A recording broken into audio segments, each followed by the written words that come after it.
Jabatan Imigresen Malaysia JEM Negeri Sabah mempergiatkan operasi penguatkuasaan di beberapa lokasi tumpuan apabila seramai 64 warga asing ditahan dalam operasi yang dijalankan di Kota Kinabalu, Sandakan dan Tawau.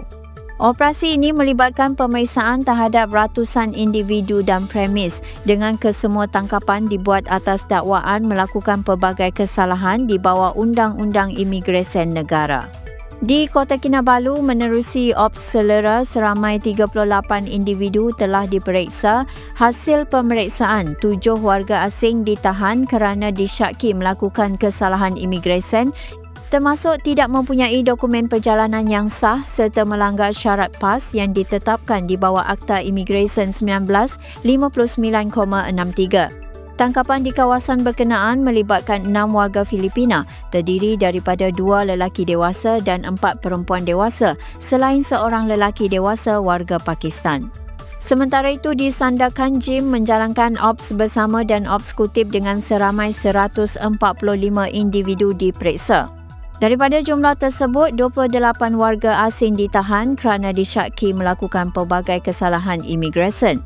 Antara kesalahan yang dikenal pasti termasuk kegagalan mengemukakan dokumen perjalanan yang sah serta pelanggaran syarat PAS imigresen. Tangkapan melibatkan warga Filipina, Indonesia dan India.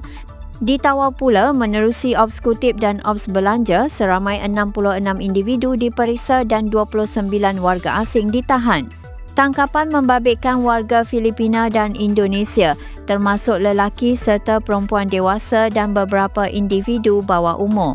Kesemua individu yang ditahan dibawa untuk tindakan lanjut mengikut prosedur imigresen yang ditetapkan. Pihak berkuasa akan menjalankan siasatan bagi menentukan kesalahan yang dilakukan sebelum tindakan selanjutnya diambil berdasarkan peruntukan undang-undang berkaitan. JEM Sabah turut menegaskan bahawa operasi penguatkuasaan akan diteruskan dari semasa ke semasa, khususnya di lokasi yang dikenal pasti mempunyai risiko pelanggaran undang-undang imigresen. Langkah ini bukan sekadar bertujuan membuat tangkapan tetapi memastikan setiap individu yang berada di negara ini mematuhi syarat kemasukan, tempoh tinggal serta dokumen yang ditetapkan oleh pihak berkuasa. Dalam masa sama, orang ramai dan pengusaha premis turut diingatkan supaya tidak melindungi atau menggaji individu yang tidak mempunyai dokumen atau kebenaran imigresen yang sah.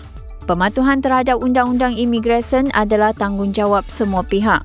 Operasi boleh dilakukan pada bila-bila masa dan pemeriksaan akan terus dijalankan sekiranya terdapat maklumat atau keadaan yang memerlukan tindakan penguatkuasaan. Terima kasih kerana menonton. Jangan lupa subscribe dan jumpa lagi di video seterusnya.